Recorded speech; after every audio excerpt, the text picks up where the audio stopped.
ఉంటుంది కానీ దాన్ని అసెస్ చేయరు. అందుకని ఇందాక మాట్లాడుతున్న సదరన్ సర్టిఫికేట్ నేను పదం అంటే ఒక డాక్టర్ వచ్చి ఇది ఎంత శాతం మనకి ఈ వారి శరీరంలో పనిచేయట్లేదు, ఏ అవయవాలు పనిచేయట్లేదు ఒక నిర్ధారణకు రావడానికి దాదాపు కొంచెం ఆ సమయం తీసుకోవాలి.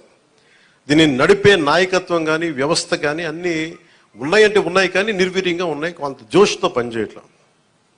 మేమందరం ఎందుకున్నామంటే ఇక్కడ ఈ రోజున కూర్చోబెట్టి ప్రతి గంట ఈ రాష్ట్ర అభివృద్ధి కోసం పనిచేయడానికి, ప్రజా సంక్షేమం పనిచేయడం కోసమే ఉన్నాం. ఎందుకంటే మేము విజయయాత్రలు చేయడానికి నేను లేను ఇక్కడ. ముఖ్యంగా నాకు సంబంధించినంత వరకు నేను పిఠాపురానికి సంబంధించి పిఠాపురం నీటి సమస్య తీర్చాలి, ముందు కనీస రక్షిత మంచినీరు ఇవ్వగలగాలి, అట్లీస్ట్ ఒక ఎమ్మెల్యేగా నా కనీస బాధ్యత. ఉపాధి అవకాశాలు తీసుకురావాలి, అలాగే ఎన్ని పెన్షన్స్ ఉన్నాయో సరైన అర్హులందరూ మిస్ అయిన అర్హులు ఎవరైతే ఉన్నారో వాళ్ళందరినీ ముందుకు తీసుకొచ్చి గుర్తించి వాళ్ళకి ఇచ్చేలాగా నా మొదటి ప్రయత్నం. అలాగే ఏవైతే మనకి ఈ సమస్యలు అయితే ఉన్నాయో మనకి వ్యవసాయం సంబంధించి కానీ కాలువలు పూడికలు కానీ, అలాగే ఇప్పుడు చూస్తున్నారు బయట ఆ డయేరియా మనకి డ్రైవ్ చేస్తున్నారు ఇప్పటి నుంచి ఆగస్టు దాకా. ఎందుకంటే చాలామంది శుభ్రంగా పారిశుద్ధ్యం పరిస్థితులు లేకపోవడం వల్ల నేను పంచాయతీరాజ్ శాఖ మన మీటింగ్లో కూర్చొని ఉంటే చాలా అద్భుతమైన వ్యక్తులు ఉన్నారు, అడ్వైజర్స్గా ఒక్కొక్కరు కూర్చొని ఎంత గొప్పగా చేస్తున్నారంటే కాకపోతే వాళ్ళ సమర్థతని ప్రతిభని ఉపయోగించుకోవడం మనకు తెలియట్లా.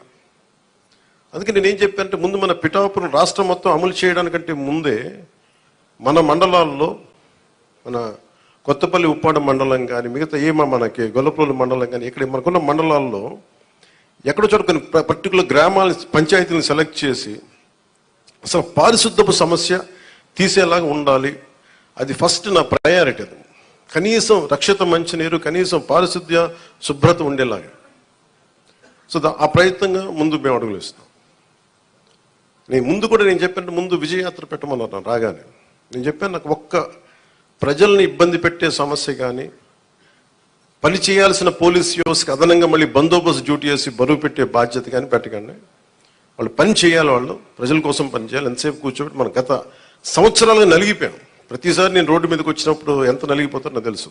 అందుకని ఈ విజయయాత్రలు ఇవన్నీ పక్కన పెట్టి మీకు నేను పని చేసి పిఠాపురం నా సోదరులందరికీ, ఆడపడుచులకి, అన్నదమ్ములందరికీ నేను పని చేసి మరి అప్పుడు విజయయాత్ర చేస్తే నాకు ఒక తృప్తి ఉంటుంది.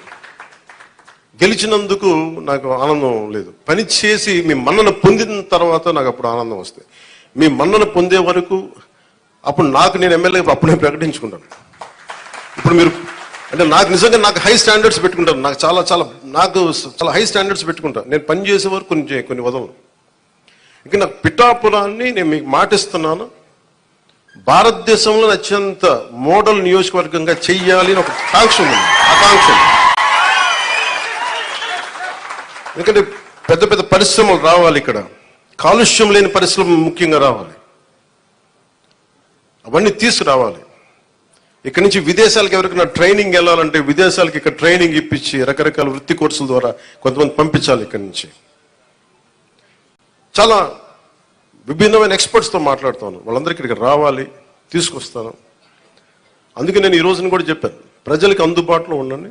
నా ఆఫీస్ కూడా చెప్పాను ముందు నా సేఫ్టీ కోసం పోలీస్ మన సెక్యూరిటీ నామ్స్ ప్రకారం కంచె అవన్నీ తీసేసి ఉంచనివ్వండి, కానీ బట్ ప్రజల దగ్గరికి వచ్చేటప్పుడు మటుకు జస్ట్ ఎలాంటి అడ్డులు లేకుండా చూడండి. ఇదివరకు నేను జనవాణి కార్యక్రమం ఎలా చేశానో నాకు అంతే జనం అట్లాగే ఉండాలి. ఒకేసారి మీద పడితే కష్టం అవుతుంది, అంత మించి తప్ప నేను ఎప్పుడు మీకు అదే అందుబాటులో ఉంటాను, అలాగే ఉంటాను. అయితే నేను రాష్ట్రం మొత్తం చూడాలి కాబట్టి నేను మిమ్మల్ని కోరుకునేది ఏంటంటే నా స్టాఫ్ ఉన్నారు, స్థానికంగా మన తెలుగుదేశం ఇన్ఛార్జ్ వర్మ గారు ఉన్నారు, కృష్ణరాజు గారు ఉన్నారు. ఇది ఒక్క పార్టీ ప్రభుత్వం కాదు, గుర్తుపెట్టుకుని కూటమి ప్రభుత్వం, ఎన్డీఏ కూటమి ప్రభుత్వం. తెలుగుదేశం లీడ్ పార్ట్నర్గా జనసేన, భారతీయ జనతా పార్టీ కలిసి ఉన్న ఎన్డీఏ కూటమి ప్రభుత్వం. చంద్రబాబు గారి అపారమైన అనుభవం ఈ రాష్ట్రానికి చాలా అవసరం, నేను చాలా ప్రత్యేకించి చెప్పాను.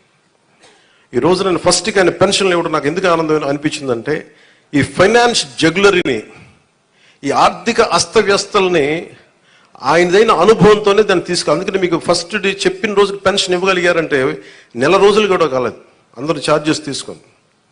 ఆయన అనుభవం వల్ల ఈ రోజున మీకు వెంటనే మీ చేతికి ఇలా వచ్చినాయి.